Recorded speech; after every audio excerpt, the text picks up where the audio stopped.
नमस्कार, मैं प्रियंका। आप देख रहे हैं 4 PM। राहुल गांधी ने सदन में खड़े होकर साफ साफ कहा कि असली हिंदू कभी हिंसक नहीं हो सकता है। असली हिंदू कभी नफरत नहीं फैला सकता है। जो हिंदुत्व के ठेकेदार बनकर बैठे हैं वो नफरत फैलाते हैं, झूठ बोलते हैं और हिंसा करते हैं। साफ साफ राहुल गांधी का कहना था कि भारतीय जनता पार्टी, आरएसएस और मोदी नफरती भाषण देते हैं, झूठ बोलते हैं और नफरत फैलाने का काम करते हैं।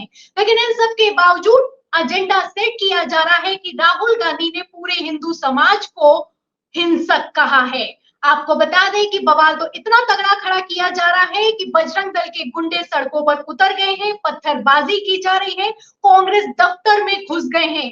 कोशिश तो पूरी है कि राहुल गांधी को हिंदू विरोधी साबित कर दिया जाए, लेकिन मैं आपको बता दूं कि ऐसा हो नहीं पा रहा, क्योंकि पूरा का पूरा खेल तब पलट गया जब जगत गुरु अविमुक्तेश्वरानंद ने राहुल गांधी को सपोर्ट कर दिया। जी हाँ, आपको बता दें कि जाने माने शंकराचार्य का बयान निकलकर सामने आया है और तो और हिंदू महासभा भी राहुल गांधी के सपोर्ट में उतरा है। तो कैसे पूरा खेल पलटता हुआ नजर आ रहा है, कैसे बीजेपी का खेल बीजेपी पर ही भारी पड़ गया है, आपको बयान सुनाएंगे और इस पर चर्चा करेंगे। चर्चा करने के लिए हमारे साथ जुड़ रहे हैं राष्ट्रीय हिंदू महासभा के राष्ट्रीय महासचिव देवेंद्र पांडे जी। तो देवेंद्र पांडे जी का स्वागत करते हैं और चर्चा को आगे बढ़ाते हैं। नमस्कार सर। तो सर, शंकराचार्य अविमुक्तेश्वरानंद की तरफ से सबसे पहले जो बयान निकलकर सामने आया है उसको अपने दर्शकों को सुना देते हैं, इसके बाद चर्चा को आगे बढ़ाते हैं। तो क्या कहा गया है, बयान को सुनाते हैं पहले। हिंदू में दो अक्षर हैं, देखो, पहला है हिम और दूसरा है दू। इसकी व्याख्या यह है निरुक्ति कि हिम माने हिंसा और दू माने दूर रहने वाला, जो हिंसा से दूर रहे। शास्त्र में भी बताया है, हिंसया दूयते चित्तम, जिसका चित्त हिंसा से दुखी हो जाता है, किसी को मार पीटाई देख करके जो बड़ा दुखी हो जाता है, दया जिसके मन में उत्पन्न हो जाती है, वो हिंदू। तो हिंसा से जो दूर रहे, हिंसा से जिसका चित्त दुखी हो जाए, उसी का नाम तो हिंदू है। वो हिंसक कैसे हो सकता है? इसलिए हिंदू को हिंसक कहना उचित नहीं। तो सुना सर आपने, बयान निकलकर सामने आए, चाहे जितनी निंदा कर लो, लेकिन मतलब हिंदू का यही होता है कि जो हिंसा से दूर रहता है। और राहुल गांधी ने सदन में खड़े होकर भी यही कहा कि जो हिंसा से दूर रहता है, अहिंसक होता है, शांति प्रिय होता है, वो असली हिंदू होता है। लेकिन सर, जो एजेंडा सेट किया जा रहा है इस पर क्या कहेंगे, और जिस तरीके से बजरंग दल के लोग सड़कों पर उतरे हैं, कांग्रेस दफ्तर में घुस गए हैं, उस पर क्या कहेंगे? हमारे ग्रंथों में कहा गया है, अहिंसा परमो धर्म, धर्म हिंसा तथैव च।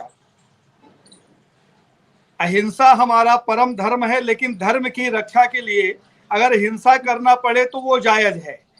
तो जहां हिंसा और अहिंसा के ऊपर आज बात हो रही है पूरे राष्ट्र में, तो जो लोग सड़कों पर उतरकर तोड़फोड़ करने की नीयत का प्रदर्शन कर रहे हैं, वो लोग कौन सी अहिंसा का प्रदर्शन कर रहे हैं? क्या संदेशा दे रहे हैं राष्ट्र को? हिंसा का प्रदर्शन तो वही लोग कर रहे हैं जिन्होंने इस बात को सिद्ध करने का प्रयास किया कि हिंसा और अहिंसा में के बयानों में कितना फर्क है। हिंसा को अहिंसा और अहिंसा को हिंसा साबित करने में लगे हैं। तो ये राष्ट्र जानता है, और मोदी जी को तो थोड़ी सी शर्म अगर बाकी है तो कर लेनी चाहिए। चौथा पन है, इस पन में सनातन के लोग वैराग्य में चले जाते हैं, ईश्वर में उन रम जाते हैं, उनकी आराधना करते हैं, किए गए सारे पापों का प्रायश्चित करते हैं। तो मोदी जी अभी भी पाप पे पाप करते जा रहे हैं, प्रायश्चित की बात नहीं कर रहे। मोदी जी वहां बैठे हुए थे, राहुल गांधी ने जो वक्तव्य दिया उस भवन में बाहर लिखा हुआ है, अयम निजा परो बेटी गणना लघुचेत साम उदार चरिता नाम वसुधैव कुटुंबकम। तो जहां वसुधैव को कुटुंब मानकर चर्चा की जाती हो, वहां पर इतनी संकुचित मानसिकता का प्रदर्शन। मैंने भी राहुल गांधी का बयान सुना है, और उस बयान को सुनकर मुझे पहली बार अच्छा लगा कि किसी भी विपक्ष ने निश्चलता के साथ बिना राजनीति से प्रेरित हुए एक अच्छा बयान दिया। उन्होंने वही तो कहा जो हम कहते हैं कि हिंदुत्व का मतलब आरएसएस नहीं है, हिंदुत्व का मतलब बीजेपी और विश्व हिंदू परिषद नहीं है, ये तो हिंदुत्व के नाम पर ठगी करने वाले लोग हैं। तो ये बात जब पूरी तरीके से चर्चित हो गई और वही भाषा वही परिभाषा हिंदुत्व की चारों तरफ मुखर हो गई, तो ये लोग अब कुछ भी कर सकते हैं, ये एक नई हिंसा करवा सकते हैं, देश में दंगे करवा सकते हैं, क्योंकि इनका जो इतिहास रहा है वो दंगों का ही इतिहास रहा है, सबको मालूम है, किसी से छुपी नहीं है। पुलवामा की घटना, किसी से बाबरी विध्वंस में गोली चलाना छुपा नहीं है, सब लोग जानते हैं। तो इस तरीके की जो इनकी स्थितियां रही हैं, हमेशा रही है, गोधरा से लेकर यहाँ तक की। तो अभी अगर इस बयान के बाद राष्ट्र में दंगे हो जाते हैं तो ये कोई बड़ी बात नहीं है। मैं तो ये मानता हूं ये पूर्व नियोजित षड्यंत्र के तहत किया जाएगा, जिसकी संभावनाएं अधिक है।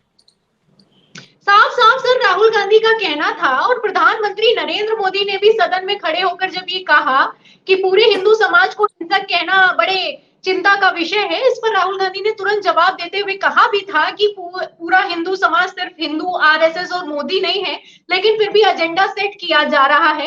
अब एजेंडा तो सेट किया जा रहा है, लेकिन अविमुक्तेश्वरानंद का जो बयान निकलकर सामने आया है, शंकराचार्य है, उनके बयान की अहमियत है, उन्होंने भी वही कहा है जो राहुल गांधी कह रहे हैं। और आप तो अविमुक्तेश्वरानंद जी के करीबी हैं, तो जो बयान निकलकर सामने आया है, इस बयान को आप किस दृष्टि से देखते हैं? और हिंदू महासभा क्या राहुल गांधी को सपोर्ट कर रही है?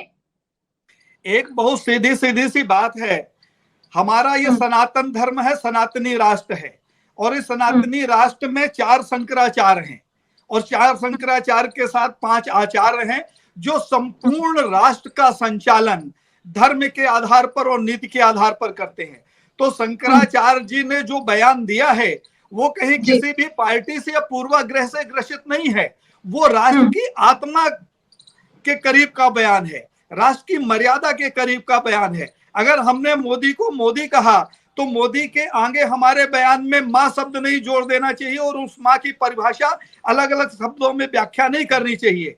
माँ से बहुत कुछ होता है, लेकिन अगर हमने मोदी कहा है तो मोदी की परिभाषा सिर्फ और सिर्फ मोदी होना चाहिए। राहुल गांधी यहाँ विषय नहीं है, विषय ये है कि राष्ट्र को आप दंगों की तरफ क्यों ले जाना चाहते हैं किसी एक बयान से? आप उस सत्यता को स्वीकार क्यों नहीं करते? जैसा कहा गया, संसद भवन के भीतर बयान को रिकॉर्ड करने की परंपरा है, तो साहब वो बयान आप जारी कर दीजिए एज इट इज।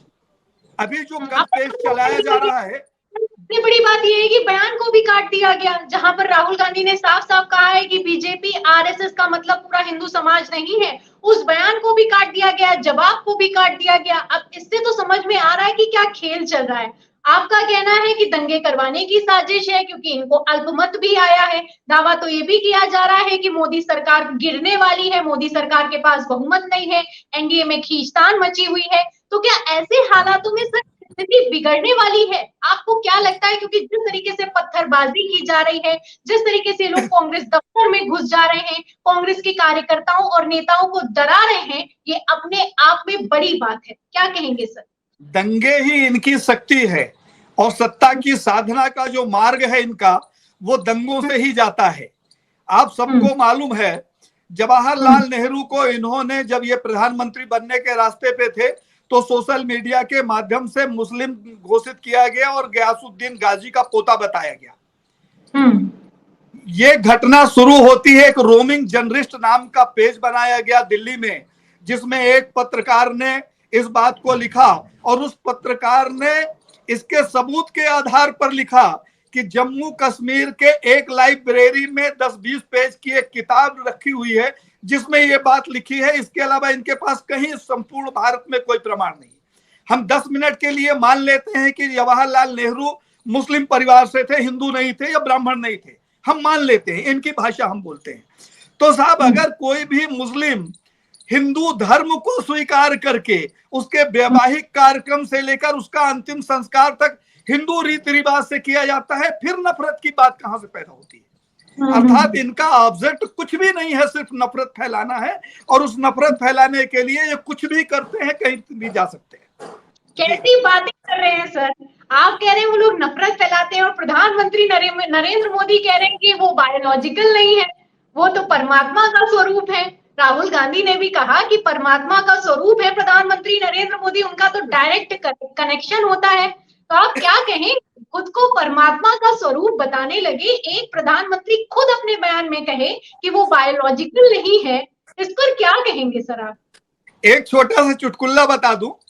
बहुत जी। छोटा सा है। कभी अमेरिका के राष्ट्रपति आए यहाँ भारत घूमने के लिए, तो रात में कहीं जा रहे थे, उनकी गाड़ी खराब हो गई। उन्होंने कहा कि देखो दाएं बाएं कोई जगह है क्या रुकने के लिए, तो देखा एक किले जैसी जगह थी जहां 15 फीट ऊंची दीवारें थी, बड़ा गेट लगा था। तो उनके चौकीदार गए, बोले कि अमेरिका के राष्ट्रपति आए हैं, उनकी गाड़ी खराब हो गई है, यहाँ रात में रुकना चाहते हैं। तो उन्होंने कहा लेके आइए। जब लेके गए और अमेरिका के राष्ट्रपति वहां गए, गेट खोला गया, तो उन्होंने पूछा ये कौन सी जगह है, तो उन्होंने कहा ये पागल खाना है। तो बोला अरे पागल खाने में थोड़ी रुकेंगे। उन्होंने कहा आप जैसे कई अमेरिका के राष्ट्रपति यहाँ बंद हैं। तो मोदी जी मानसिक रूप से विक्षिप्त हो चुके हैं। सत्ता के गरूर में जिस व्यक्ति का ये अहंकार हो, और हमारे यहाँ हम लोग सनातनी लोग हैं, हमारे यहाँ पेड़ भी जो पैदा होता है बीज से पैदा होता है, जीव जंतु भी बीज से पैदा होते हैं, लेकिन पाषाण जो होता है, जिसके मन में हृदय नहीं होता, कठोर होता है, वो मोदी के हिसाब से पैदा होता है। तो मोदी जी तो इस बात को सिद्ध कर रहे हैं कि वो मानव नहीं पाषाण हैं, जिनके मन में ना हृदय है, ना सोचने समझने की क्षमता है, ना मानवता है, ना धर्म है, ना राष्ट्र प्रेम है। तो जिस बात को वो स्वयं सिद्ध कर रहे हो, उस पर मुझे लगता है कोई टिप्पणी नहीं करनी चाहिए। और ये तो हमें अमेरिका के राष्ट्रपति हो चुके हैं जो पागल खाने में रहना चाहता है, और इनका स्थान भी वही होना चाहिए। इस राष्ट्र को दंगे नहीं चाहिए, इस राष्ट्र को विकास चाहिए। हमें अभी एक छोटी सी बात और बता दूं, अभी योगी आदित्यनाथ जी का हम देख रहे थे, एक उसमें चल रहा था आपकी अदालत में, योगी आदित्यनाथ कह रहे थे कि ये वो भारत है कि पाकिस्तान की जनसंख्या 40 करोड़ है और 80 करोड़ लोगों को भारत मुफ्त का अनाज देता है। तो जिस राष्ट्र में भिखारी पैदा करने पर गर्व होता हो, तो वहां तो हमें शर्म आती है। और मोदी जी क्या हिंदुत्व की बात करेंगे? मोदी जी का बयान है कि मेरा दुर्भाग्य है, मुझे शर्म आती है कि मैं भारत में पैदा हुआ। तो ये तो भारत के हिंदुओं के लिए शर्म की बात है कि एक ऐसा व्यक्ति भारत का प्रधानमंत्री जिसे भारतीय होने पर शर्म आती है। नहीं, प्रधानमंत्री नरेंद्र मोदी ने ऐसा नहीं कहा था। फिलहाल उन्होंने कहा था कि हाँ, ये दुर्भाग्य की बात है कि मैं भारत में पैदा हुआ हूँ। उनका कहना था कि ऐसा लोग पहले सोचते थे जब कांग्रेस की सरकार थी, उनका अधूरा बयान शेयर किया जाता है। फिलहाल सर इस पर नहीं आते हैं, बात मोदी जी पर करते हैं, क्योंकि प्रधानमंत्री नरेंद्र मोदी की तरफ से पहले बयान दिया गया कि राहुल गांधी ने पूरे हिंदू समाज को हिंसक कहा है, और उसके बाद से जैसे ही मोदी का बयान निकलकर सामने आया है, ओम बिरला की तरफ से राहुल गांधी का बयान काट दिया गया है और सड़कों पर आतंक जैसी स्थिति अब उत्पन्न हो गई है। आपको क्या लगता है सर, प्रधानमंत्री नरेंद्र मोदी को लेकर आपने कहा कि उनकी बुद्धि अब भ्रष्ट हो चुकी है, तो बुद्धि और विवेक अब लग रहा है कि दोनों ही नहीं काम कर रहे हैं। चुनाव प्रचार के दौरान जिस तरीके के बयान दिए गए कि इंडी गठबंधन के सामने मुजरा करो, घुसपैठ या ज्यादा बच्चा पैदा करने वाला भैंस खोल ले जाएंगे, इस तरीके के बयान दिए गए, लेकिन अब आप देखिए सर, अब एक कदम आगे बात निकलती हुई नजर आ रही है। किस तरीके से झूठा एजेंडा बनाया जा रहा है, वो भी सदन के बयान पर बनाया जा रहा है। आपको क्या लगता है सर, ये जो सरकार बहुमत नहीं पा पाई है, अब क्या आगे की तैयारी कर रही है? क्योंकि आप हिंदू महासभा से हैं, हिंदू का असल मतलब क्या होता है आपसे बेहतर कोई नहीं समझता सर। हिंदू का मतलब होता है सर्व धर्म सद्भाव, राष्ट्र हित, स्वाभिमान, ये हिंदू का मतलब होता है। हिंदू का मतलब हिंसा अगर होता तो भारत के ऊपर इतने हमले हुए, दूसरे धर्मों का विस्तार हुआ, तब साहब हिंसा नहीं हो गई। और एक संसद भवन के अंदर मुझे तो दुख लगता है और ये दुर्भाग्य की बात है कि ओम बिरला जैसा व्यक्ति अध्यक्ष की आसंदी पर बैठा है जो पूर्वाग्रह से ग्रसित है, जिसने भारत की संसद भवन को कलंकित किया पिछली बार अधिक से अधिक सांसदों को निलंबित करके। अरे साहब, अगर चोरी उचक्कई डकैती की बात करते हो, कहीं मोदी के खिलाफ प्रमाण लेकर वो आ जाए कोई भी सांसद कि ये इन्होंने भ्रष्टाचार किया, और ऐसे बयानों को सांसद के भीतर विलोपित कर दिया जाए, तो ये दुर्भाग्य की बात है। इस भारत को पता चलना चाहिए कि संसद भवन के भीतर हो क्या रहा है। वहां हमारे चुने हुए सांसद है जो राष्ट्र का प्रतिनिधित्व करते हैं। तो हिंदुत्व पर प्रवचन देने का अधिकार भारतीय जनता पार्टी, आरएसएस और विश्व हिंदू परिषद को नहीं है, क्योंकि इनको अयोध्या की जनता ने लताड़ दिया है, इनको चित्रकूट की जनता ने लताड़ दिया है, इनके ऊपर वाराणसी में जूते फेंके जाने लगे हैं। और आपने हमारी बात का जो बताया कि मोदी जी ने नहीं कहा, देखिए सारे बयान भारत में आज अपने स्वार्थ के हिसाब से कट पेस्ट कर कर पेश किए जाते हैं। वायरल मोदी किए। मोदी जी आज ये हम्म। कहते हैं कि मोदी जी आए तो भारत का अस्तित्व है। अरे मोदी के पिताजी जिससे मोदी जी पैदा हुए, तो उस भारत में पैदा हुए जिस भारत के अस्तित्व में आज मोदी जी हैं। तो ये भारत को बार बार कलंकित करना कि ये चूहों, ये उससे सांप से खेलने वालों का देश था, तो मोदी जी तो भारत को हमेशा हर मौके पर भारत की जनता को और भारत के लोगों को और भारत को कलंकित करने का प्रयास करते हैं। अब तो मुझे इस बात को कहने में बिल्कुल संकोच नहीं होता कि सबसे पहले इनका डीएनए चेक होना चाहिए। जो हिंदुत्व की बात करते हैं, सबसे पहले इनका डीएनए चेक होना चाहिए और उस डीएनए की रिपोर्ट सार्वजनिक होना चाहिए कि उनके डीएनए क्या है। अरे राष्ट्र को कभी तो समृद्धि की तरफ ले जाओ, कभी तो सक्षमता की तरफ ले जाना चाहिए। हिंदू मुस्लिम के दंगे, और उसमें मिला क्या हिंदू को? आज जब आपको वोट नहीं देते तो आप हिंदुओं को गाली देते हो। इसी अयोध्या में और बनारस में जब संसद भवन के ऊपर कोई हिंदुत्व पे बात होती है तो फिर आप हिंदू बन जाते हो। तो आप कौन से हिंदू हो भाई? आप तो पहले ये डिफाइन करो कि आप कौन से वाले हिंदू हो। तो ये हिंदू हैं ही नहीं, मैं तो ये मानता हूं ये हिंदू हैं ही नहीं। हमारे यहाँ वर्ण संकरी होते हैं, जैसे घोड़े और गधे का मिक्सचर जो खच्चर होता है, जिसे ना घोड़े में गिना जाता ना गधे में गिना जाता। तो वो प्रजाति पहाड़ियों में बड़ा काम करती है, वजन ढोने के लिए, सवारी ले जाने के लिए केदारनाथ में खच्चर ही चलते हैं। तो साहब इनको तो ये क्लियर करना पड़ेगा कि किस प्रजाति के हैं। सर मैं एक और सवाल लेना चाहूंगी कि प्रधानमंत्री नरेंद्र मोदी का ऐसा लग रहा है कि समय भी नहीं ठीक चल रहा है। जब से शपथ ग्रहण हुआ है उसके बाद से लगातार ऐसी खबरें निकलकर सामने आ रही हैं। कहा जा रहा है, दावा भी किया जा रहा है, जो भविष्यवक्ता है उनका भी कहना है कि जो शपथ ग्रहण का मुहूर्त था वो भी नहीं ठीक था। अब जो शंकराचार्य राहुल गांधी का सपोर्ट कर रहे हैं, अभिमुक्तेश्वरानंद, उन्होंने भी कहा था कि जब राम मंदिर का उद्घाटन हुआ उसका भी मुहूर्त ठीक नहीं था। राम मंदिर को लेकर आपने पहले ही कहा था जो ये मंदिर बनाया जा रहा है इसमें प्लास्टिक के पिलर लगाए जा रहे हैं, ये मजबूत नहीं है। अब वहां पर दावा किया जा रहा है कि पानी टपक रहा है। और अगर बात की जाए प्रधानमंत्री नरेंद्र मोदी की शपथ ग्रहण की, तो जब से शपथ ग्रहण हुआ है कभी एयरपोर्ट टूट जाता है, कभी छत गिर जाती है, और अभी आपने सुना कि हाथरस में किस तरीके से भगदड़ मच गई और 100 से ज्यादा लोगों की मौत हो गई है। जिस दिन मोदी जी सदन में खड़े होकर पहली बार अपने तीसरे कार्यकाल का भाषण दे रहे थे, उस दौरान इतनी भयानक घटना निकलकर सामने आई है। इन सब पर क्या कहेंगे सर? क्या मोदी सरकार की जो ये आपकी का कार्यकाल है ये बहुत मुश्किल तो है ही है, ऊपर से ये सब घटनाएं, क्या कहेंगे इस पर? जब पाप का घड़ा भरता है तो वो छलकता है, जब छलकता है तो वो पाप किस दिशा में गिरेगा और किस रूप में गिरेगा ये कह नहीं सकते। आज मोदी जी के पाप का घड़ा भर गया है। हरेन पांड्या इनके मंत्रिमंडल का मंत्री था, वो भी हिंदू था, उसकी हत्या हुई, मोदी जी जवाब नहीं दे पाए। कमलेश तिवारी जो हिंदू महासभा का कार्यकारी अध्यक्ष था, जिसको राम जन्मभूमि का पैरोकार बनाया गया था, राम जन्मभूमि के सुप्रीम कोर्ट के फैसले के 20 दिन पहले उनकी हत्या हो जाती है। हत्यारा मोदी जी के प्रदेश से आके और योगी जी के प्रदेश में हत्या कर देता है, वो भी हिंदू था। अभी धार भोजशाला में माँ बाग देवी का प्राकट हुआ, उसमें भी हमें बना दिया गया आरोपी, तो हम भी तो हिंदू हैं।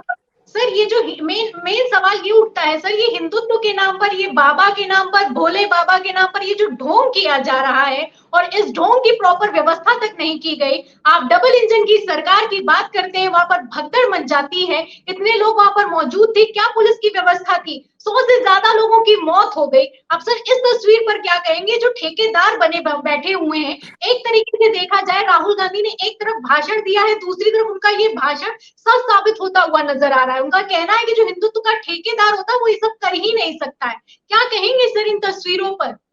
अगर प्रियंका जी ये जो घटना हुई जिसमें 100 से ज्यादा लोग मरे, इस घटना को भारत की मीडिया ने अगर प्रखरता से उठाया तो निश्चित तौर पर इसमें जल्दी ही भारतीय जनता पार्टी के लोग असामाजिक तत्वों द्वारा वहां बमबारी करने की या हमला करने की घटना निरूपित कर देंगे कि यहाँ कुछ लोगों ने आकर और ऐसे हिंदुओं को मारने का प्रयास किया, इसलिए ऐसी घटना घटित हुई।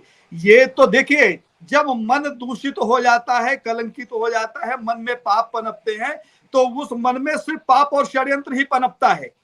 इनका जो कार्यकाल था, वो जो कार्यकाल लोगों ने देखा, जो अपेक्षाएं थी, हम लोगों ने अपने कंधे पे बैठाकर इनको सत्ता तक पहुंचाया है। सत्ता कहीं इनको ऊपर से इंद्रदेव ने नहीं दे दिया था।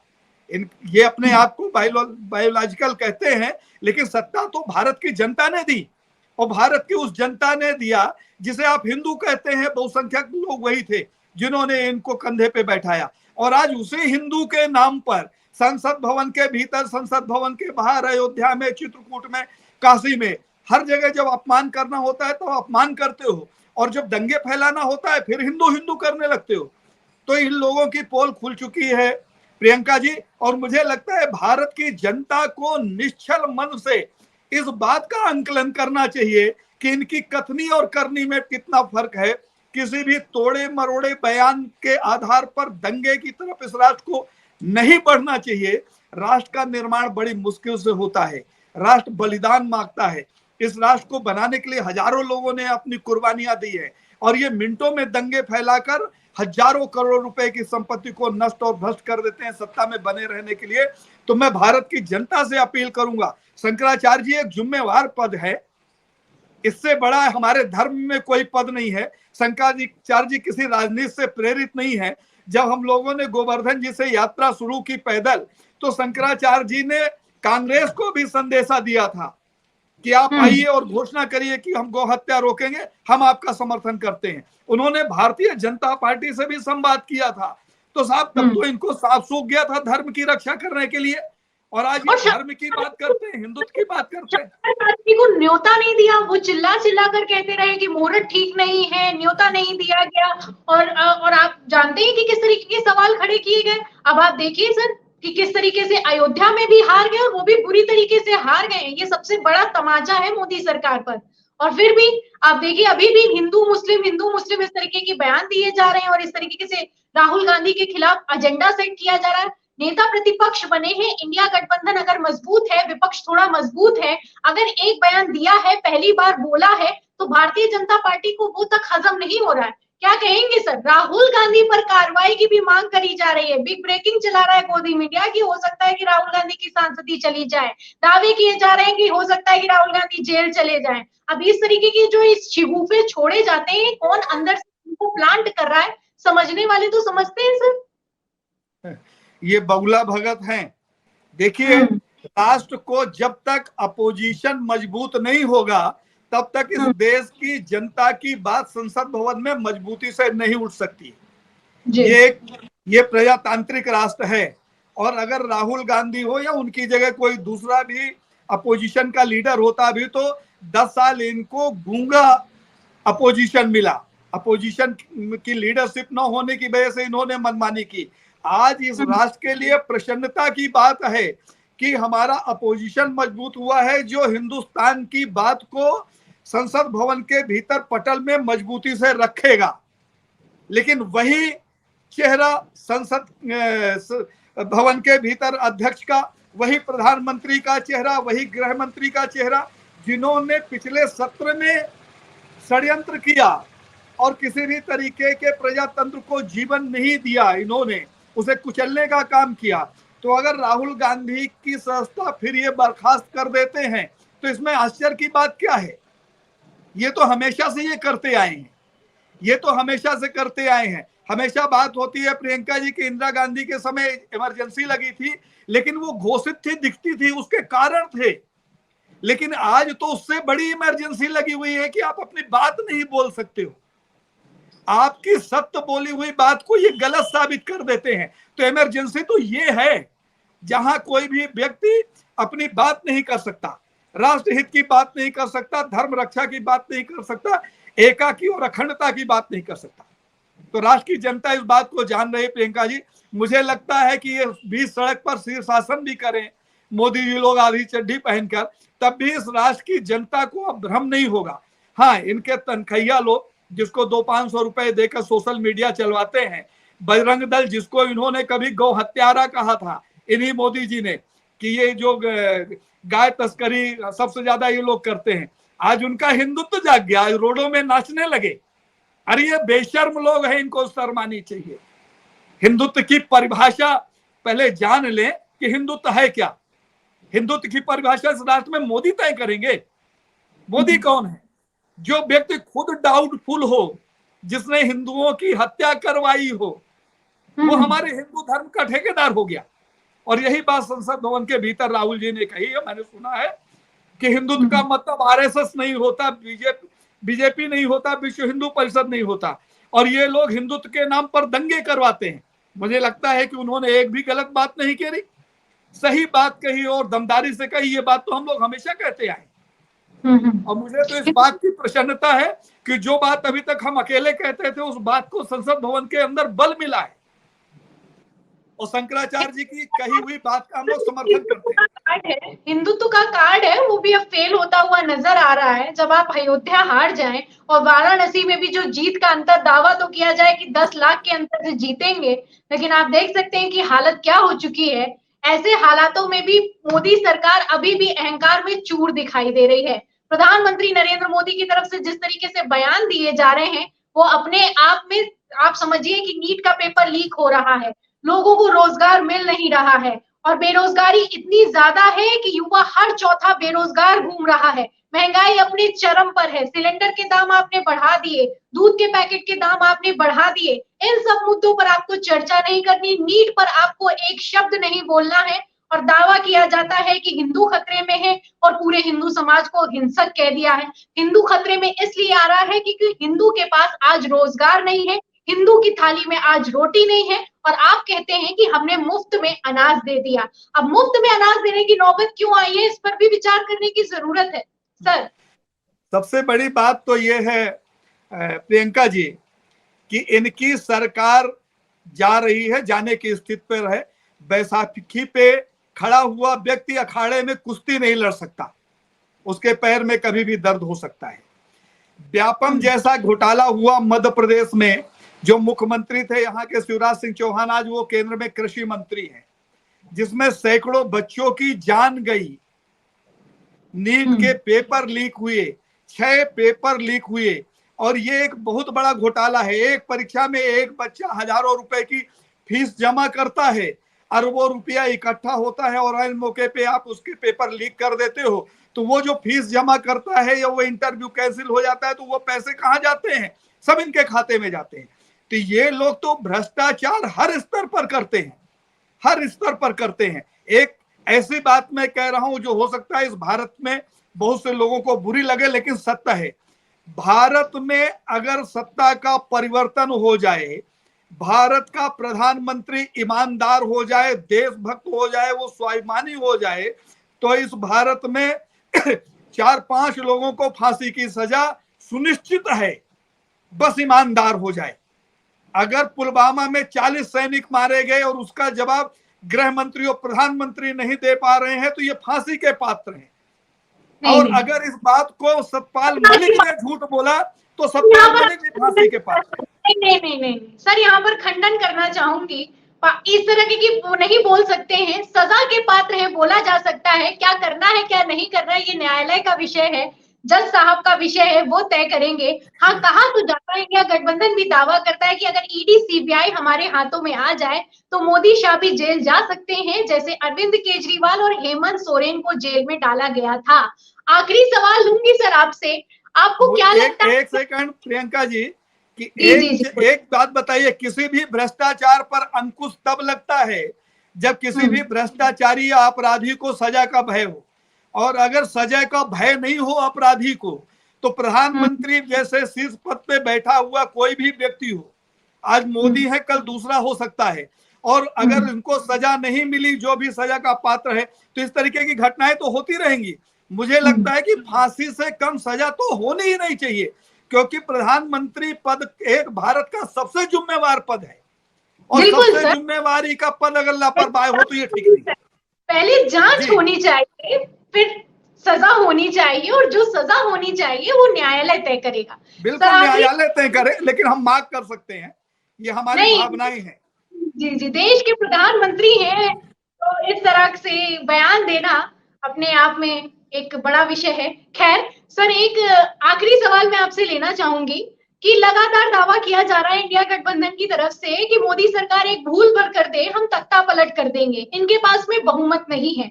जैसा प्रधानमंत्री नरेंद्र मोदी टेंशन में दिखाई दे रहे हैं, और पहली बार ऐसा हुआ कि राहुल गांधी जब बोल रहे थे तो प्रधानमंत्री नरेंद्र मोदी खड़े होकर उनको रोकते हैं, गृह मंत्री खड़े होकर उनको रोकते हैं। 10 सालों के कार्यकाल में ऐसा कभी भी नहीं हुआ। प्रधानमंत्री नरेंद्र मोदी ने हर बार अपनी बारी का इंतजार किया है, और जब उनका भाषण आया है तब उन्होंने जवाब दिया है। लेकिन इस बार मोदी जी भारी टेंशन में सदन में दिखाई दे रहे हैं, और दावा भी कर दिया गया है कि ये सरकार कुछ दिनों की मेहमान है। आपको क्या लगता है, क्या ये सरकार कुछ दिनों की मेहमान है, और जैसे ये सरकार चल रही है कितने दिनों तक चल पाएगी सर?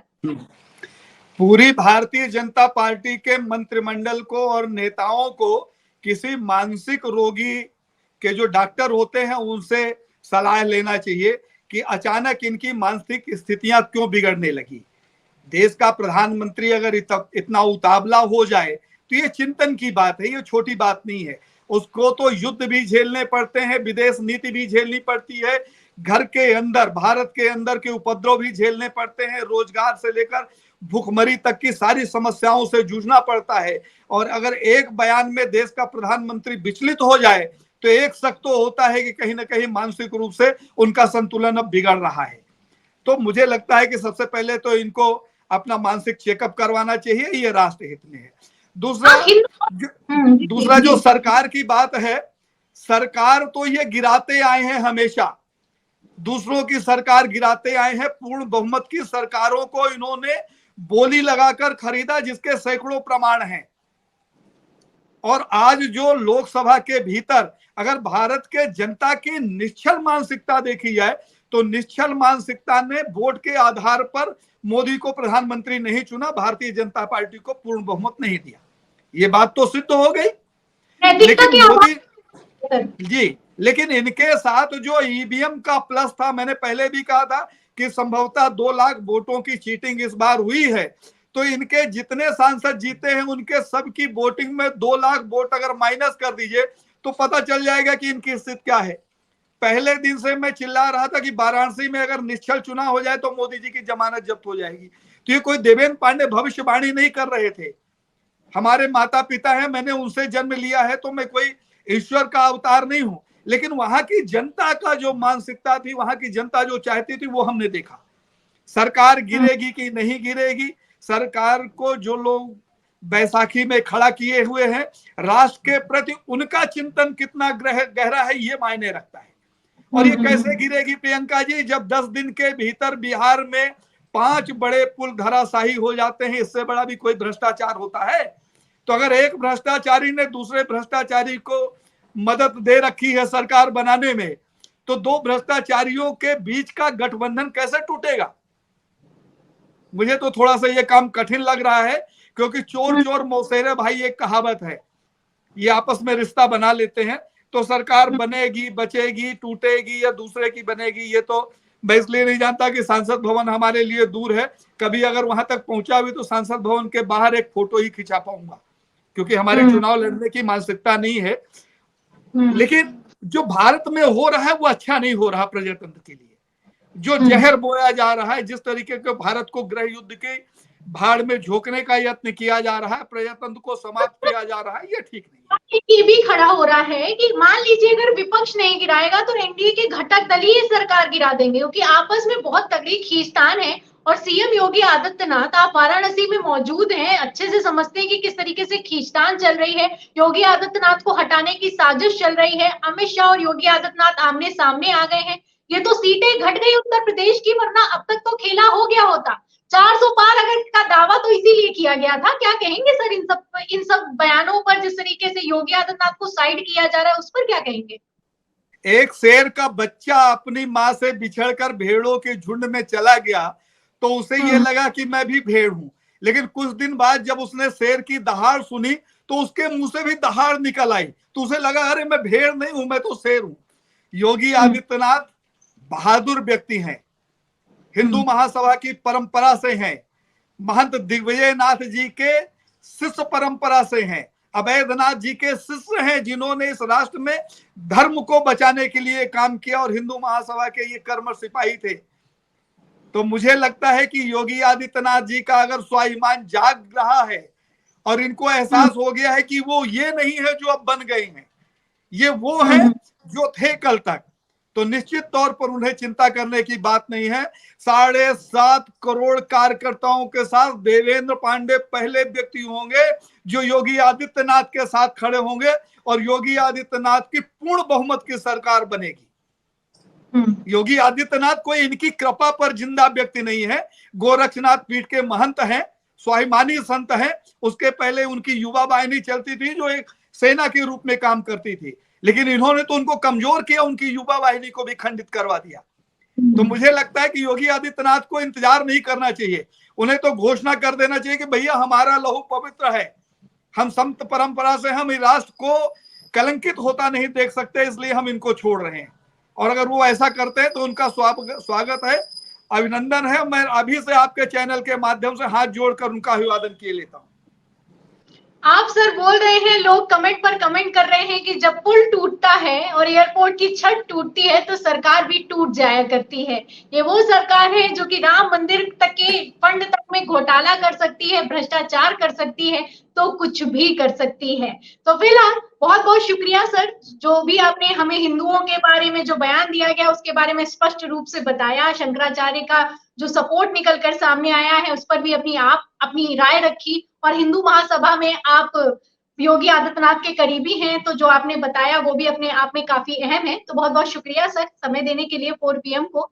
तो ये थे हमारे बहुत बहुत शुक्रिया। तो ये थे हमारे साथ में देवेंद्र पांडे जी। आप देख सकते हैं कि बेबाक राय रखते हैं, हिंदू महासभा के राष्ट्रीय महासचिव हैं, इसलिए इनकी एक एक बात की कितनी अहमियत है आप समझ सकते हैं। एक तरफ स्वामी अवमुक्तेश्वरानंद जो कि शंकराचार्य हैं, आप जानते हैं उनका भी बयान निकलकर सामने आया है कि हिंदू वही होता है जो कि हमेशा हिंसा से दूर रहता है, हिंदू का मतलब ही यही होता है। और राहुल गांधी ने जो सदन में खड़े होकर कहा है वो बिल्कुल सटीक कहा है, और पूरा हिंदू समाज, जाहिर सी बात है, प्रधानमंत्री नरेंद्र मोदी नहीं है, बीजेपी नहीं है, RSS नहीं है, अपने इस बयान को पूरे हिंदू समाज से जोड़ देना और नफरत फैलाने की बातें करना, बयान देना, हिंसक घटनाएं निकलकर सामने आना, अपने आप में संदेश साफ है कि जो राहुल गांधी ने जो कहा है वो बिल्कुल सही कहा है। तो फिलहाल इस चर्चा पर आपको क्या लगता है, और जो बयान निकलकर सामने आया है शंकराचार्य अभिमुक्तेश्वरानंद की तरफ से, उस पर आपकी क्या राय है? और उसी के साथ हिंदू महासभा के राष्ट्रीय महासचिव देवेंद्र पांडे जी की ने जो भी कहा है, भी हमारी बातचीत में जो उन्होंने कहा है, उस पर आप क्या सोचते हैं? हमें कमेंट बॉक्स में जरूर लिखें, वीडियो को ज्यादा से ज्यादा शेयर करें ताकि सच्चाई दूसरों तक भी पहुंच सके। हमारे चैनल को लाइक करें, सब्सक्राइब करें, ज्वाइन करें। फिर मिलती है अगली खबर के साथ, अगली चर्चा के साथ। तब तक के धन्यवाद।